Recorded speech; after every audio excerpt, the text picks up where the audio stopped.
Mesdames, Messieurs, bonsoir. L'actualité, le Maroc et la Guinée renforcent leur coopération économique. Les deux parties viennent de signer cette convention lors de ce forum qui vient de s'achever dans notre pays. Sur le plan sanitaire, beaucoup de Guinéens meurent suite aux arrêts cardiaques. Selon les médecins, le facteur est dû au manque de consultation. Religion à présent à Dinguiraï autour de la Ziara. Des prières ont été dites cette année pour la paix.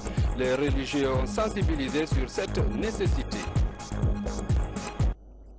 Mesdames, Messieurs, bonsoir et bienvenue dans cette édition. Le président de la République, professeur Alpha Condé, est depuis ce matin en Suisse. Il doit prendre part au forum de Davos qui s'ouvre demain matin. Une forte délégation gouvernementale accompagne le chef de l'État, professeur Alpha Condé. Autre forum, cette fois-ci en Guinée, le forum d'affaires Guinée-Maroc qui s'est achevé hier à Conakry a permis aux acteurs publics et guinéens de nouer de nouveaux partenariats d'affaires avec les entreprises et les organisations publiques. Cette ont été signé par les deux parties. Compte rendu, Thierno Ousmane Diallo. La première convention signée de ce 4e forum économique Guinée-Maroc est celle entre l'Agence guinéenne de promotion des investissements privés et l'Agence marocaine d'investissement. Les deux structures s'engagent à faciliter les opérations d'affaires entre les opérateurs économiques des deux pays. Cette autre signature avec la Casablanca Financial City fait de la PIP le nouveau partenaire de la deuxième place financière africaine, une des portes d'entrée de nombreux investisseurs désireux d'investir sur le continent, à l'image du géant marocain de transformation des métaux Longofer qui annonce la construction en Guinée d'une nouvelle usine spécialisée en la matière suite à la signature d'une convention avec Metal Import de Guinée. On va transférer, on espère transférer notre expérience qui date depuis 40 ans collectée. On espère que dans 2 mois ou 3 mois, on a envoyé déjà des produits ici, ils sont écoulés rapidement, donc on a tracé le chemin. La Confédération patronale des entreprises guinéennes raffermit ses relations avec la Confédération générale des entreprises du Maroc. Cette dernière, au sein de laquelle sont réunis les investisseurs marocains, peut désormais compter sur la PIP pour une plus grande facilité dans le monde des affaires guinéen. 7 grandes conventions ont été signées à l'issue de ce forum qui a réuni, selon les organisateurs, près de 600 participants. La dernière doit aboutir à moyen terme à la création d'un centre national du courrier au niveau de la poste guinéenne. Celle-ci va commencer à proposer de nouvelles offres basées sur les NTIC grâce à la signature de conventions entre elle et la Gemadec. De nombreuses autres signatures entre PME guinéennes et marocaines ont eu lieu après les rencontres B2B dans divers secteurs de la vie socio-économique. En 4 années, les échanges entre la Guinée et le Royaume chérifien ont accru de 30%. Après ce forum, les parties se sont exprimées sur le renforcement de leur coopération, les opportunités de création d'emplois et le succès du forum. On écoute les parties au micro de Thierno Ousmane Diallo. Que Dieu l'assiste, et du président professeur Alpha Condé, il y a eu un nouveau, on a passé... Dans le bourg de Quintignan est un mouvement d'ensemble. Les mineurs viennent tôt le matin.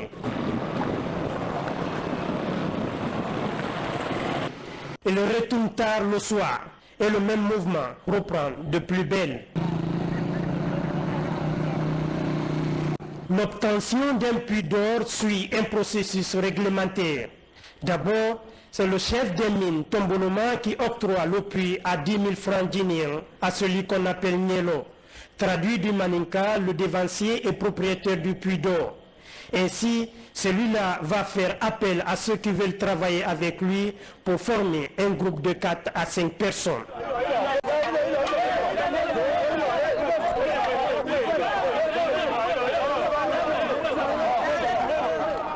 Les instruments utilisés dans l'exploitation artisanale de l'eau sont archaïques et non confortables.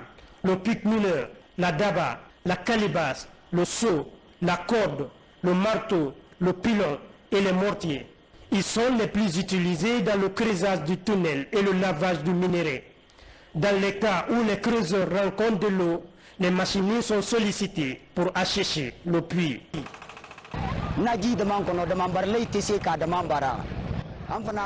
S'il y a l'eau dans le puits, les mineurs ne peuvent pas travailler. Ils nous font appel pour extraire l'eau, puis on partage le minerai. Autre instrument plus important qui entre dans la recherche du minerai, c'est la machine à gaz. Elle apporte de l'oxygène au creuseur dans le tunnel à une profondeur de 10 à 18 mètres. Quand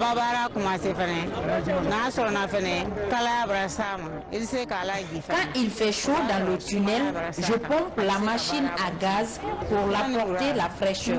Avant la fin de la journée, je peux gagner près de 5 grammes si j'ai la chance.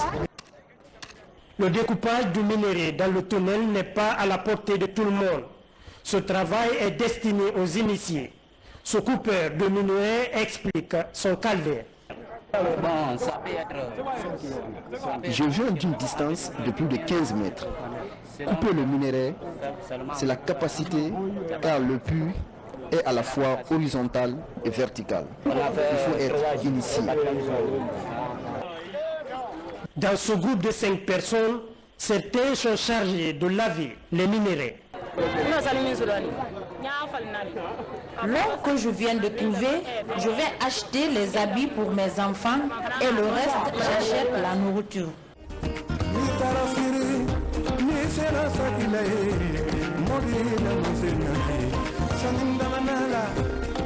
Ce vendredi à Bouré-Quintignan, il n'y a pas d'exploitation artisanale de l'or. Le chantier d'orpaillage est vide et calme, comme un cimetière. L'heure est à la commercialisation au centre-ville de Quintignan. Cette femme, à l'image de plusieurs personnes à Quintignan, a des sacs de minerais stockés à la maison. Ce matin, elle a décidé de laver une calebasse de minerais dans le but de trouver quelques pépites d'or, juste pour satisfaire ses besoins quotidiens. Elle explique.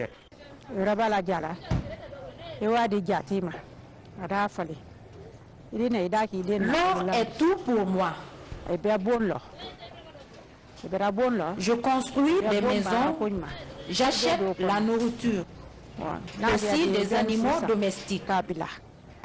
Installé confortablement devant sa case, ce mineur, après avoir séparé la terre du minerai, part à la recherche d'un balancier pour peser son or. Les quelques grammes d'or lui apportent plus de 600 000 francs guinéens.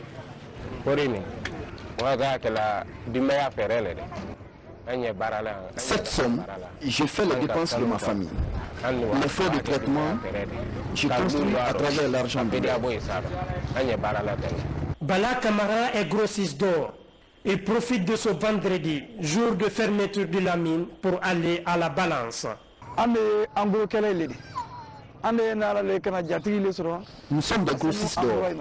On achète chez les balanciers pour transformer à lingot d'or à Sigiri. Puis on revend en Conakry et chacun reviendra au village. Il précise l'orientation de son revenu. On ne met pas d'argent de l'or dans la banque.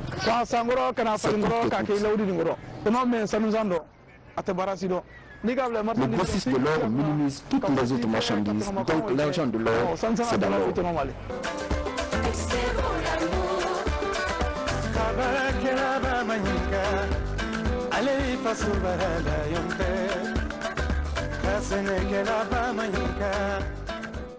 Des milliers de personnes se retrouvent dans la mine de Bouré-Quintignan.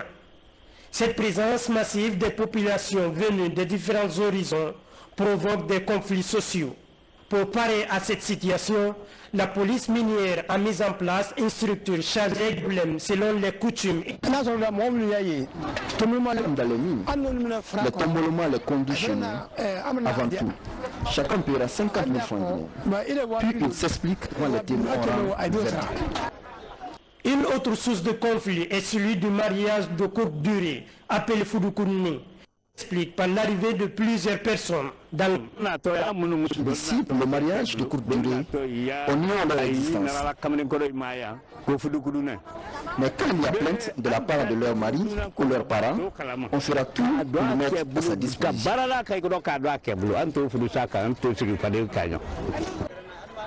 L'exploitation artisanale de l'or dans le Bouré Kintinya a un impact environnemental désastreux. Et pour cause, le non-remplissage des puits perdus et le manque de reboisement dans le chantier d'orpaillage. S'il n'y aura pas de reboisement dans la zone d'ici 2 à 3 ans, vraiment Tintia deviendra une zone désertique. On dit que vraiment, dans un lieu où il n'y a pas d'arbres, où il n'y a pas d'ombre, on ne parlera pas d'humidité. L'exploitation artisanale de l'or a aussi des effets néfastes sur l'élevage et l'agriculture. La terre est dégradée, pas d'eau, pas d'arbres, pas de lieu de culture. Au point de vue élevage, les animaux souffrent d'alimentation, souffrent d'abreuvoir et souffrent de déplacement. Sur le plan sanitaire, l'exploitation artisanale de l'or conséquence. Elle se résume par la multiplication des parasitoses, de la fièvre typhoïde et la méningite. Quand j'utilise la brousse, avec le temps de l'harmattan, quand ça souffle, la poussière peut venir. Les lieux d'approvisionnement en eau potable. Avec la promiscuité toujours, ça peut nous donner l'occasion de développer des maladies, des hémorroïdes. Donc ça, c'est des pathologies qui persistent sur nous toujours. Le chef des services de l'urgence de l'hôpital préfectoral de Sigiri témoigne sur les cas de pathologies.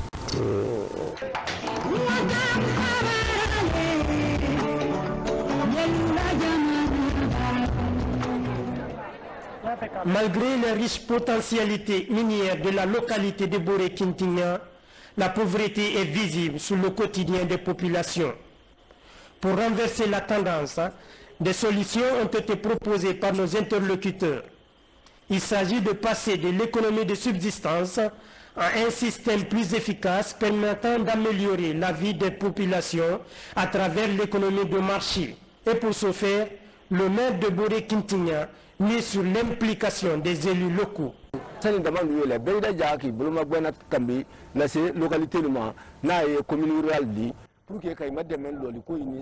maintenant que les mineurs devraient penser à assister l'autorité communale. Si tout le monde contribue, nous pouvons faire face aux besoins sociaux et au développement de la localité. Certains proposent la mise en place de groupements associatifs.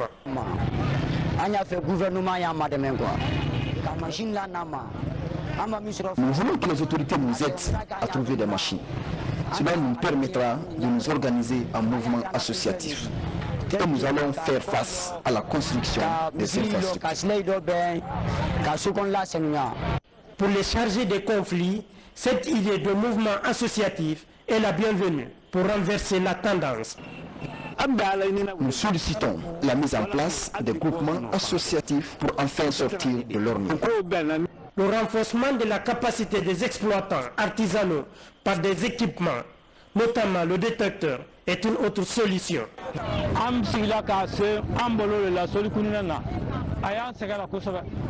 Nous travaillons dans des conditions difficiles. Parfois, on déplace l'or sans savoir exactement où il se trouve.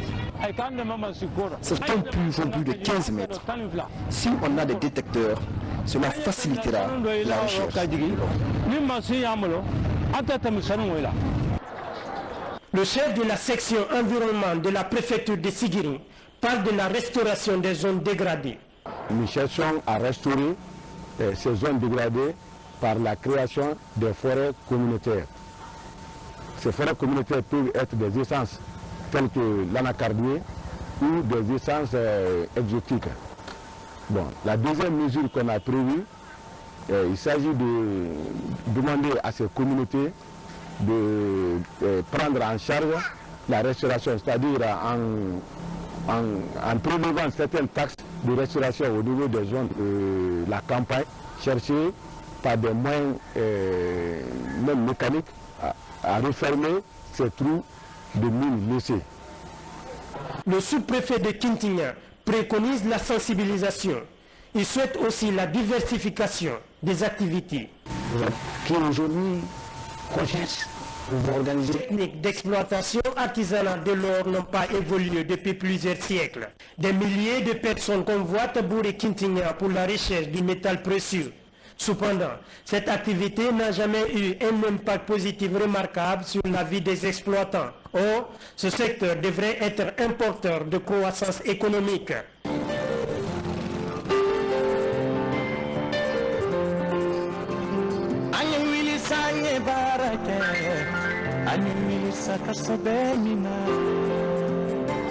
Mine artisanale de Bourg. Allons rond. Vibrer le championnat national d'Afrique de football local 2016 sur la télévision nationale. Annonceurs, opérateurs économiques, sociétés de la place. Des espaces publicitaires sont à votre disposition pour vos annonces au début, à la mi-temps et à la fin des matchs. Du 16 janvier 2016 au 7 février 2016. La 4e édition du championnat national d'Afrique de football local est une opportunité pour la promotion de vos marques et prestations de services. Du 16 janvier au 7 février 2016, vibrez le championnat national d'Afrique de football local et faites vos annonces. Contact 664 063 89 628 47 07 664 22 61 40.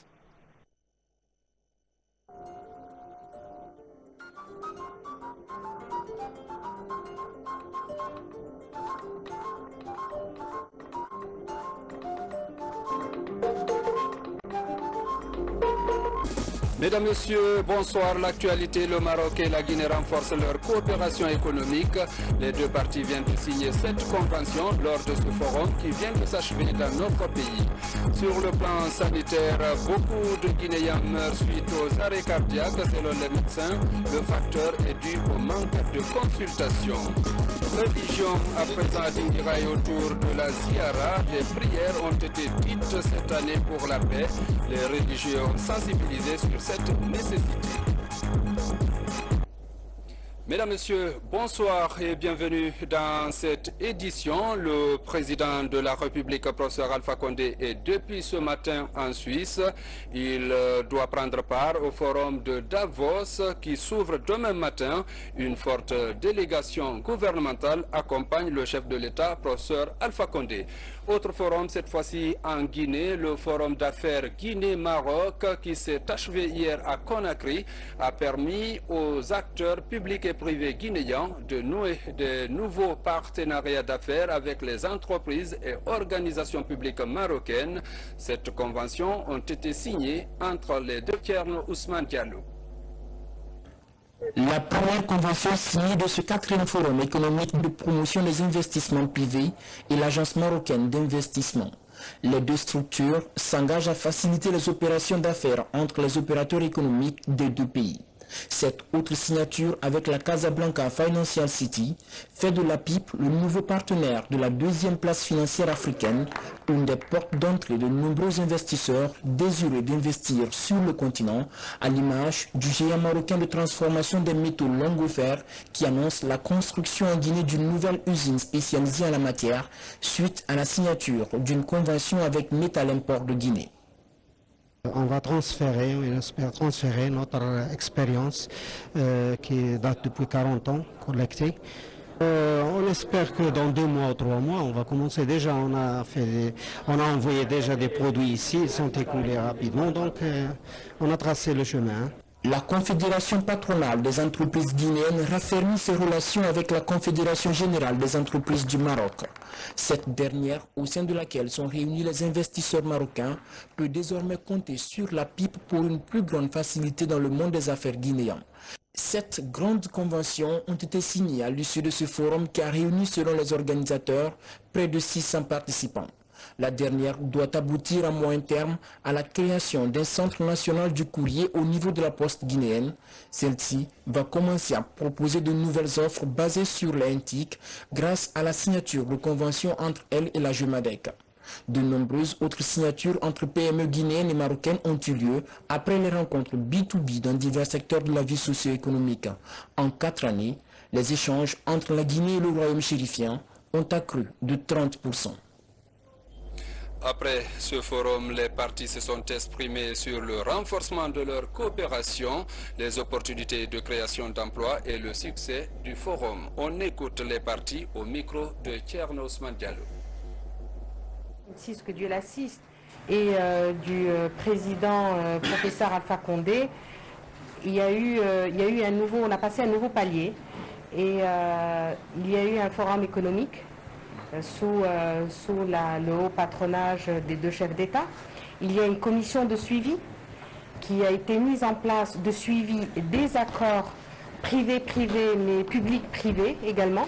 Et ce qui est important de dire, c'est qu'il n'y a pas d'éléments de blocage fondamentaux. C'est-à-dire le doing business entre nos deux pays, pour nous, les opérateurs marocains, s'améliore. Nous sommes véritablement là, et du côté public et du côté privé, pour essayer de faire avancer les choses et les faire avancer très rapidement. Vraiment, au terme de ce forum, je pense qu'il a connu une participation inespérée. On attendait une cinquantaine de personnes, on est à peu près à 140 côté marocain, tant privé que public. Du côté guinéen, on attendait à peu près 300, on est à plus de 450 participants du côté guinéen. Donc c'est vraiment un forum qui a connu un grand engouement. Et je pense que cela augure très bien de passer au next step, au next level, pour vraiment renforcer encore plus les liens d'affaires. Promouvoir l'entrepreneuriat en Guinée, l'Agence des investissements privés focalise désormais ses stratégies sur la sensibilisation. Elle compte expliquer les procédures envisagées pour faire bouger le marché de l'emploi dans notre pays. Al-Gassimouba. Est encore un défi que la Guinée tient à relever.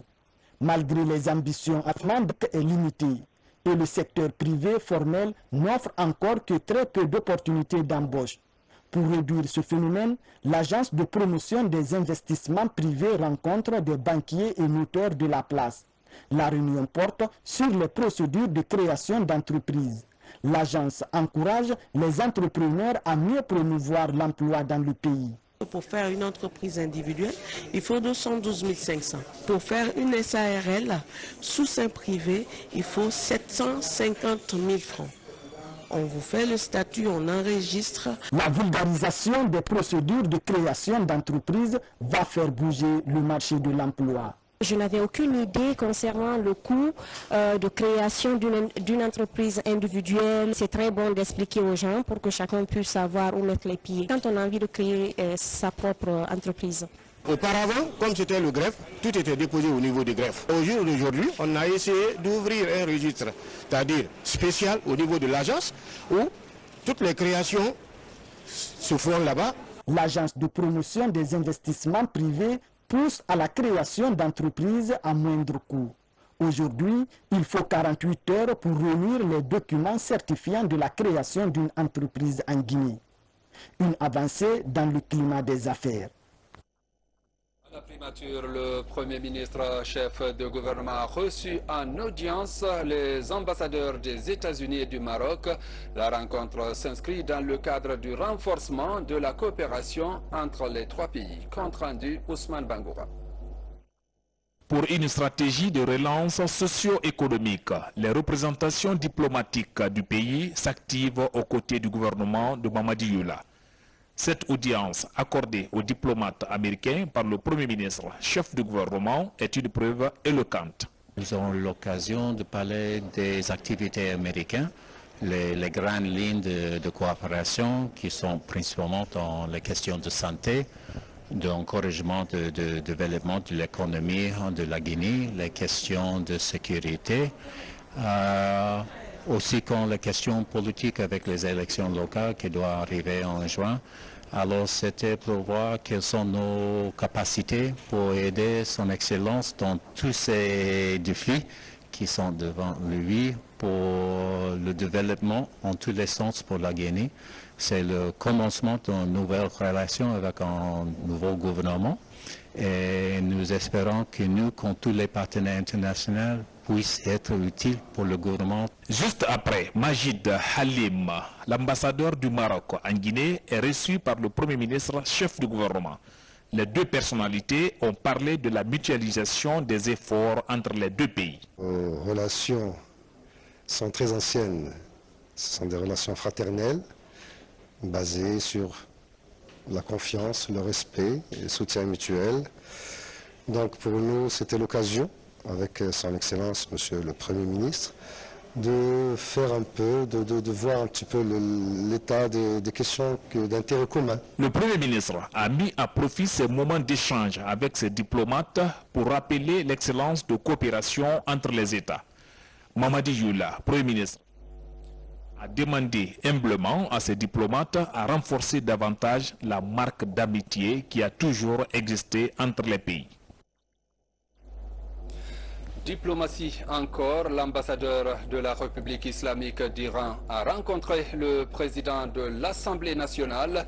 Le renforcement de la coopération après la levée des sanctions contre ce pays a été abordé. On écoute l'ambassadeur à sa sortie d'audience au micro de Abdoulaye Diallo.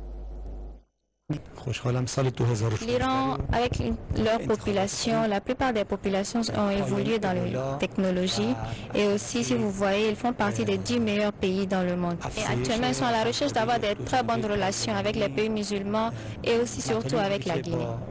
L'Iran est une très grande puissance et cette puissance ne veut que la paix dans le monde. La République islamique respecte et aime beaucoup la Guinée et aimerait avoir une très bonne relation aussi avec la Guinée aux côtés du Parlement.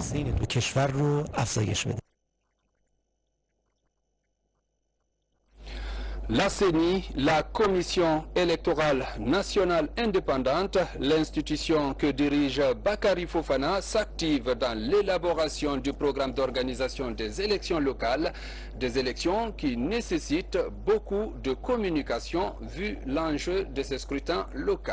Explication Mamadi Gassama. Les élections locales que la CENI envisage d'organiser consistent à mettre en place les maires des communes urbaines et des CRD.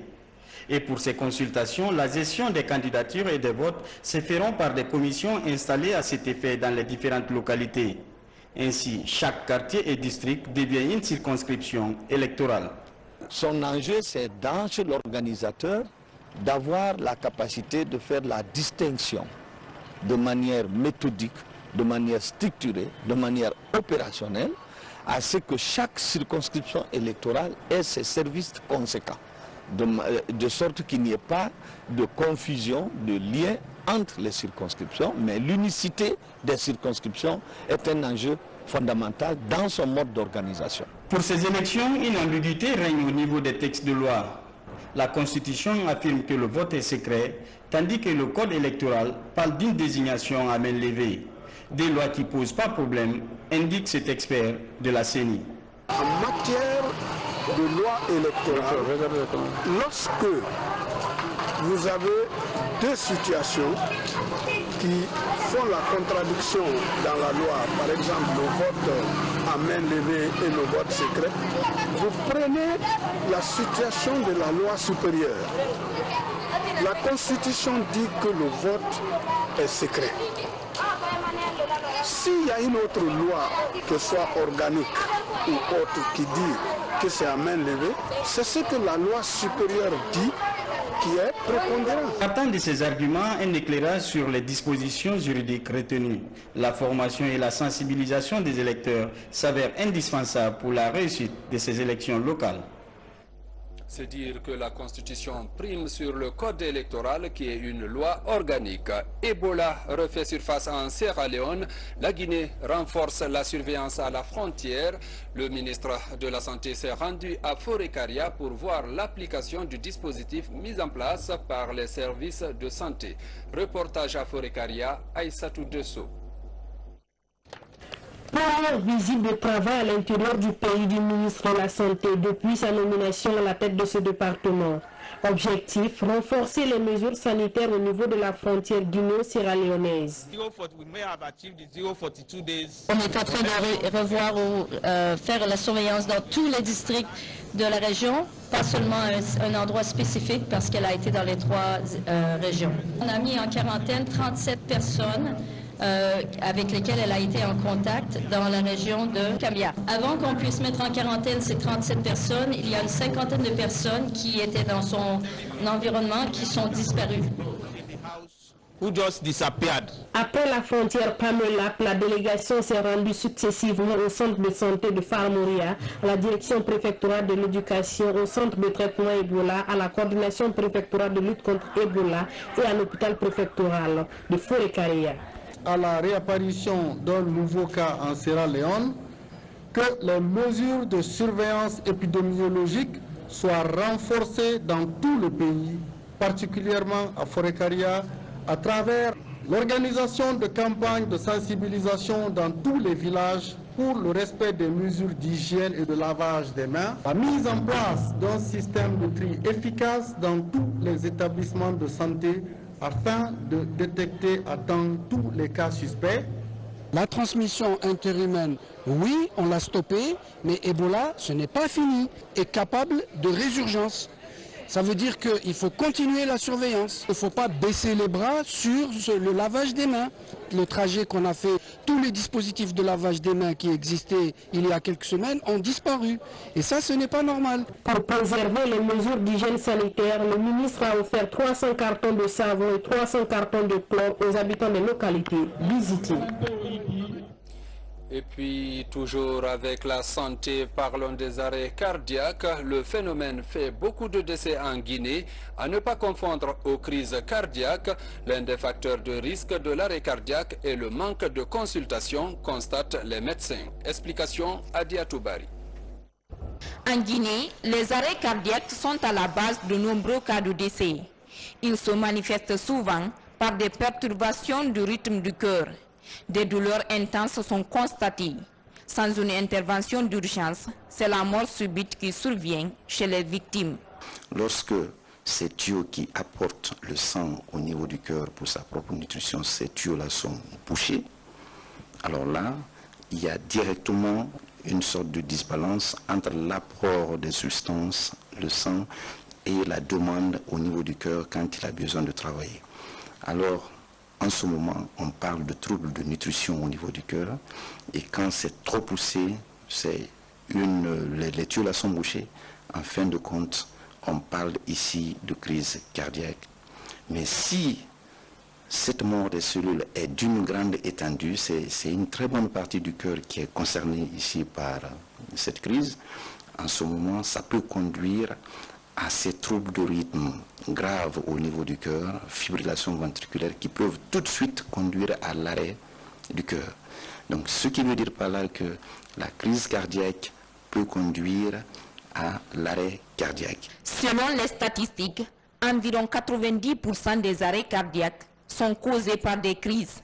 Durant les 6 derniers mois, par exemple, le service de cardiologie de l'hôpital sino-guinéen a enregistré 98 patients de suite d'une crise cardiaque. 4 cas ont été fatals. Chez la plupart des victimes, le manque de consultation cardiologique est le principal facteur de risque. Qu'on essaie de faire des examens. Même si vous n'avez pas de plainte, il est vraiment important de connaître l'état de votre moteur, qui est le cœur, qui fonctionne depuis la conception. Ça pourrait nous éviter beaucoup, par les conseils prodigués par les médecins ici, la survenue des arrêts cardiaques ou bien des crises cardiaques. L'arrêt cardiaque peut survenir sur toutes les tranches d'âge. Pour parer à une telle réalité, Romiant Bangoura prend le devant. À 29 ans, ce jeune vient souvent se faire consulter par les cardiologues. D'après les résultats, je n'ai pas de problème au niveau du cœur. Je demande à tous les jeunes de venir à l'hôpital pour éviter complètement des morts subites, éviter aussi des crises cardiaques. Aujourd'hui, nombreux sont les citoyens qui ne passent pas le contrôle médical de leur cœur. Cette négligence contribue considérablement à l'augmentation du taux de mortalité des maladies cardiovasculaires en Guinée. Éducation. Après 3 mois de cours, la direction communale de Matoto passe en revue le fonctionnement des établissements scolaires de la commune. Selon cette évaluation trimestrielle, les programmes d'enseignement sont exécutés de nos jours à plus de 24%. Le point avec Mamadou Saliouba, Mama Aïssata Kamara. Cette rencontre entre les autorités éducatives de Matoto et le corps enseignant est la première de l'année. Elle fait le point sur le déroulement des cours durant le premier trimestre scolaire dans les établissements publics et privés de la commune.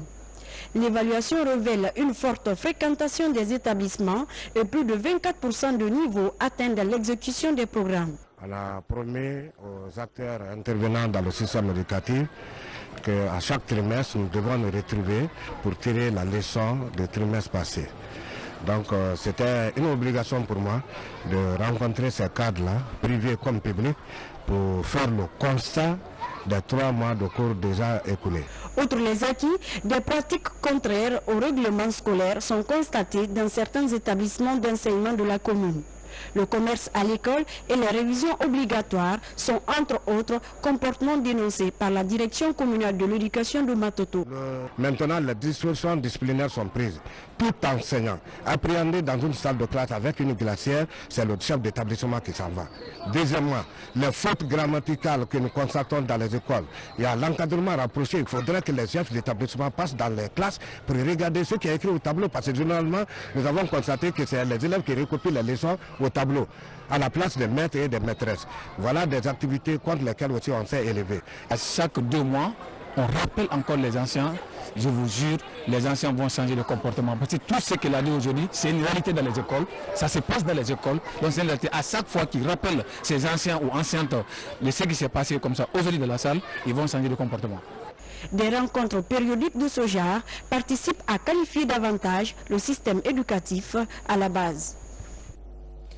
Les élèves de la 2e promotion du centre de formation post-primaire de Kipé ont reçu leur certificat de qualification. Elles sont toutes des filles qui n'avaient quasiment pas d'espoir pour leur avenir. Reportage Moussa Komara. Il n'y a pas d'âge limite pour se faire une profession ou atteindre son rêve. Ces jeunes filles et femmes en situation difficile ont cru. Après 3 ans de formation en restauration, couture, maçonnerie, coiffure et électricité, elles reçoivent enfin des certificats de qualification professionnelle. Heureuse d'avoir reçu mon diplôme aujourd'hui. Et je suis très contente parce que c'est mes parents qui m'ont soutenu de venir à l'école. Et j'encourage mes amis de recommencer ce travail. Je suis très fière parce que ici la formation, la pratique, ça prévaut. 90% du temps, c'est la pratique. 714 filles et femmes vivant dans la précarité ont bénéficié des avantages du projet dans 6 villes du pays. Boké, Kankan, Kérouane, Macenta, Zérékoré et Conakry. La Fondation Terre des Hommes qui assure la mise en œuvre du projet se félicite des résultats obtenus. Nous sommes très satisfaits, nous qui avons conduit l'implémentation de ce projet, sur ces 11 chances, de voir qu'au terme de 2 ans de formation, les filles se voient dotées des certificats qui vont les ouvrir vraiment des opportunités sur des marchés d'emploi ou des marchés ou sur des questions de stage. Avec l'appui financier du bureau de l'UNICEF et du USAID, ce projet d'insertion socio-professionnelle de 1350 filles et femmes a été initié par le ministère de l'enseignement technique professionnel. C'était il y a 1 an. L'objectif est de réduire le taux de vulnérabilité de la jeune fille. C'est de doter toutes les préfectures, toutes les sous-préfectures d'un centre de formation professionnelle post-primaire et secondaire. Et pour pouvoir récupérer cette jeunesse justement. Parce que quand vous entendez des émeutes dans un pays, c'est que c'est cette jeunesse qui n'a rien à faire, qui est assise. C'est la dépravation, c'est la drogue, c'est le mensonge, c'est le vol. Vous voyez ce que c'est. Maintenant, quand vous leur donnez un métier, vous le rendez responsable. Dans ces centres de formation post-primaire d'équipés, toutes les filles orientées ont achevé leur cursus de formation. C'est la 2e promotion que ce centre met sur le marché du travail. À Dinguiraï, fin de la 4e édition de la Ziara, une rencontre religieuse qui a mis cette année l'accent sur la paix et l'unité nationale. Mamadou Alpha Baldé. Fondée en 1849 par Elad Joumartal, la cité sainte de Dinguiraï reste très attachée aux vertus religieuses. Des prières, lecture du Saint-Coran constituent le quotidien des populations. Des valeurs que les familles contribuent à perpétuer. Chaque année, une ziara est organisée. Elle mobilise de nombreux érudits guinéens et de certains pays comme la Mauritanie et le Sénégal. La ziara est organisée pour symboliser ou bien pour être un instrument d'union. En ce sens que la ziara est organisée pour imiter les pas de nos aïeux. On ne peut pas parler d'une ziara à Dinguiraye sans parler du grand fondateur de la ville en la personne de El Hadj Oumar Tall. La ziara est un instrument qui prouve à l'opinion nationale et internationale que l'islam est une religion de paix, d'amour et de partage. Durant 3 jours de ferveur religieuse, le Coran est lu 35 fois, la sourate Yassine 72 fois et des prêches jusque tard la nuit. Nous sommes à la 4e édition. Le bilan est très satisfaisant. Vous voyez le monde qui, comment dirais-je, a pu drainer cet événement. Ça veut dire que cela explique tout l'intérêt que les gens portent aujourd'hui à l'islam. Donc ça a été aussi une occasion pour nous de retrouver des amis, des parents qu'on n'avait pas retrouvés depuis très longtemps. À l'issue de ces 3 jours de pratique islamique, participants et promoteurs de la ziara implorent la bienveillance du Tout-Puissant pour que la paix et l'unité continuent de régner entre les Guinéens. Culture dans cette édition, l'artiste malien Salifou Keita a donné un concert au boulevard Teli Diallo, c'est dans la commune de Kaloum. Le spectacle offert par le chef de l'État vise au renforcement de la cohésion sociale dans notre pays. Abdul Karim Kamara a suivi le concert. Voici son compte rendu.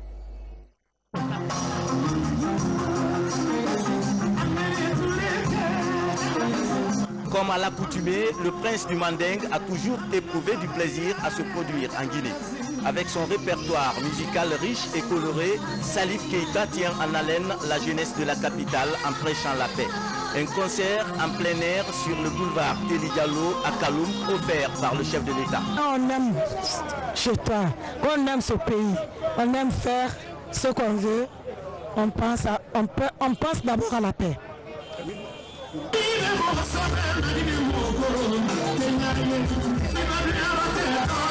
C'est comme si je venais chez moi. La Guinée, c'est super. Je suis très content d'être chez moi. Et la musique guinéenne, on a grandi avec la musique guinéenne. Ouais, depuis longtemps, dans les 60, dans les années 60. La paix, ça m'inspire le développement facile de la Guinée et on a besoin de la paix ici. Nombreux sont les mélomanes guinéens qui pensent que Salif est le professeur des élèves dès qu'il exécute un morceau. La jeunesse ici en délire estime tout simplement que c'est un génie qui a décidé de rendre les hommes immortels à travers sa musique. Je suis venu ici à cause de Salif Keita parce que je l'aime bien. J'aime savoir parce qu'il a chanté aussi pour mon grand-père, mon Flakanté, paix et salut sur lui. Bon, c'est pour cela que j'aime bien Salif Keita. Vous savez, Salif a l'inspiration dans la tradition, il a les pieds dans la tradition et la tête dans la modernité. Et je crois que c'est un exemple à suivre. Et je profite d'ailleurs de votre micro pour demander à nos artistes de s'inspirer souvent de ces grandes icônes de notre culture, la culture africaine. Salif Keita a posé sa valise en Guinée depuis vendredi. Avant le spectacle de Kaloum, il s'était produit à la Cité Plaza et au Palais du Peuple sous la houlette de Team Production. Mesdames, Messieurs, c'est la fin de ce journal. Merci de l'aimable attention et bonne suite de programme sur la RTG.